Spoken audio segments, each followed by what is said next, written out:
नमस्कार, मी chef Swanand Joshi food life with स्वानंदमध्ये तुम्हा सगळ्यांचं मनपूर्वक स्वागत करतो। मंडळी, उपास म्हटलं की आपल्याला नेहमी काय ना काहीतरी वेगवेगळे पदार्थ खायला लागतात। तर आत्ता आमच्या इथे कोकणात चिबडाचा सीझन आहे आणि आमच्या घरच्या वेलीवरती चिबूड पिकला होता काल। तर आम्ही तो काढला आणि एवढा चिबूड आम्हाला मोठा होता त्यामुळे संपला नाही। तर आज त्या चिबडाचे मी घारगे करणार आहे उपासाचे। अर्धा चिबूड आहे माझ्याकडे, तर तुम्हाला मी त्याचे घारगे कसे बनवायचे ते दाखवणार आहे। गोडव्याला जरा कमी असतं पण छान असतं, काही वेळा छान गोडही निघतात हे चिबूड। आणि मुळातच ह्याचं जे टेक्स्चर असतं ते पिठूळ असतं, खाताना ते पिठूळ लागतं। अगदी छान असं हे फळ आहे, दाखवतो मी तुम्हाला आता।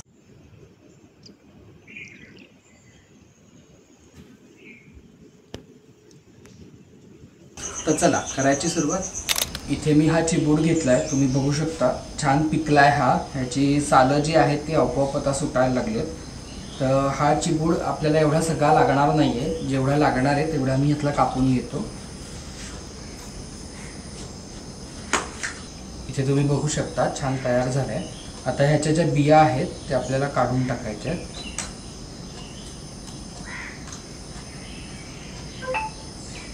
आणि ही जी साल आहे ती पण आपण काढून टाकणार आहोत। तो छान पिकलेला असला की साल आपोआपच निघते त्याची। आता हा जो चिबडाचा तुकडा आपण सोलून घेतला तो मी किसून घेणार आहे।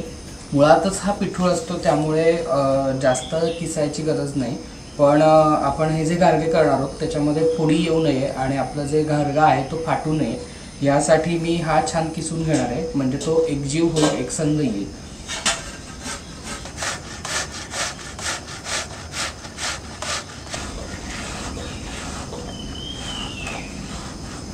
तुम्ही इथे बघू शकता हा जो चिबडाचा गर आहे तो छान किसून घेतलाय मी।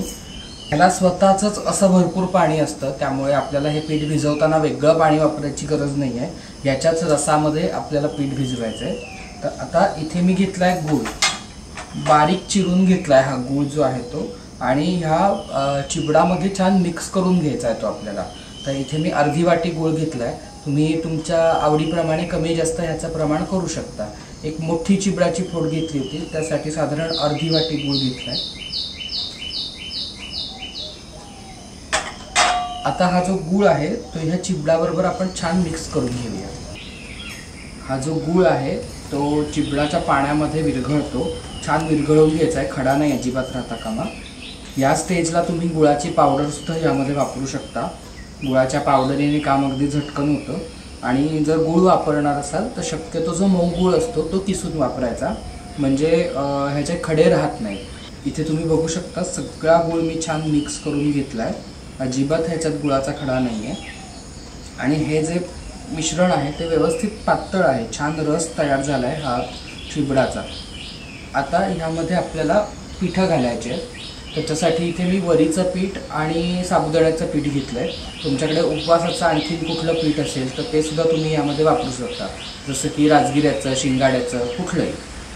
तर आता मी हे जे पीठ आहे ते यामध्ये घालून घेतो।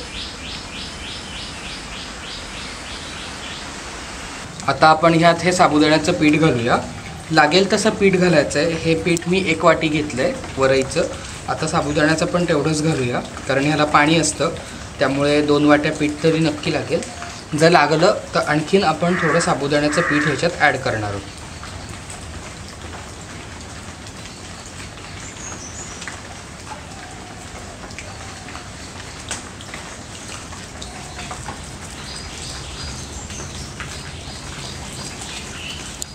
तुम्ही इथे बघू शकता हे अजूनही सैल आहे, थोडं पीठ ह्यामध्ये लागणार आहे, पण त्याआधी मी ह्यामध्ये वेलची पावडर घालणार आहे। साधारण अर्धा चमचा वेलची पावडर घेतली आहे, ती घालूया, याने याला खूप छान स्वाद येतो। आणि चवीसाठी आपल्याला थोडंसं मीठ घालायचं आहे, साधारण 1 चिमूटभर मीठ मी घालणार आहे। आता याच्यासोबतच साबुदाण्याचं पीठ घालूया, अर्धी वाटी साबुदाण्याचं पीठ अजून मी घालतोय, म्हणजे याचा छान गोळा तयार होईल।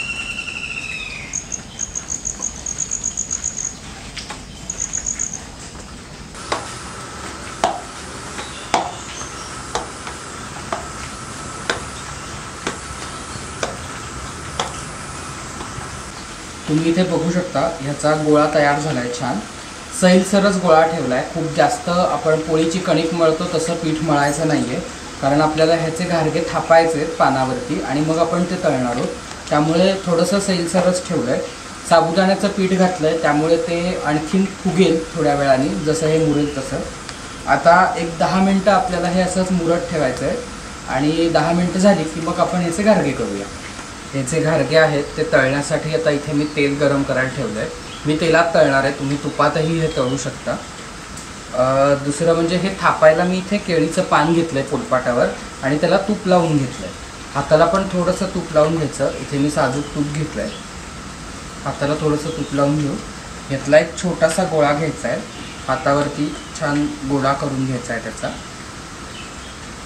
आणि जसा आपण भाजणीचा वडा वगैरे थापतो ना त्याच प्रकारे आपण ह्याला थापून घेणार आहोत.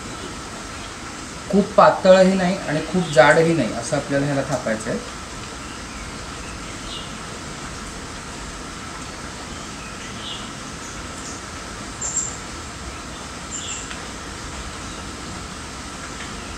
आणि आता तेल तापलं की हा तळलेला घारगा आपण ह्याच्यात सोडूया.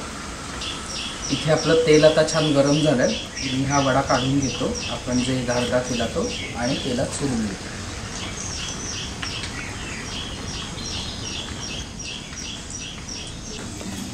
ह्याला आता छान तळून घ्यायचं आहे आपल्याला.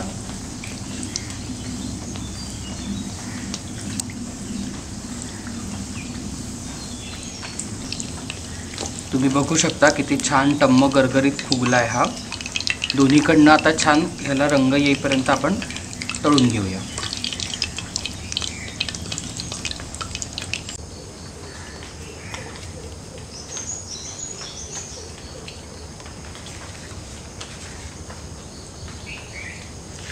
तुम्ही इथे बघू शकता ह्याला किती छान रंग आलाय. दोन्हीकडनं छान रंग येईपर्यंत आपल्याला हे तळून घ्यायचे. इथे हा घारगा आपला तयार झालाय, मी काढून घेतो. ह्याचं जे तेल आहे ते सगळं निथळून टाकायचं आणि आपण या ताटामध्ये काढून घेऊ.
तुम्ही इथे बघू शकता मंडळी, आपले हे जे घारगे आहेत हे छान टम्म फुगलेत. सगळे घारगे छान फुगलेत.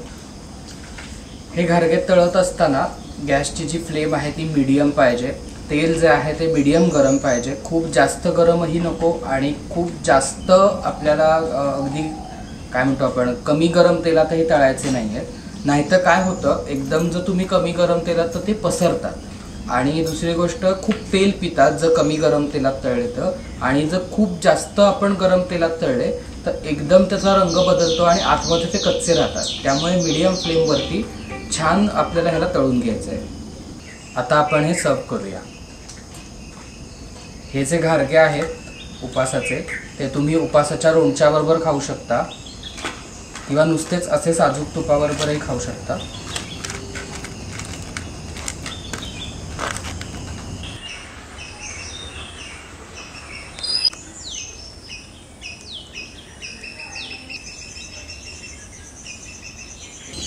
आता मी हा जो घारगा आहे तो टेस्ट करणार आहे. तुम्ही बघू शकता छान कुरकुरीत झाला आहे आणि अजिबात तेलकट झालेलं नाही, हाताला तेल लागत नाही अजिबात.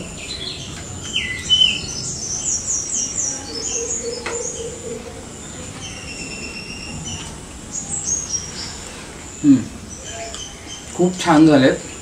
ह्याचा जो गोडवा आहे हा परफेक्ट आहे.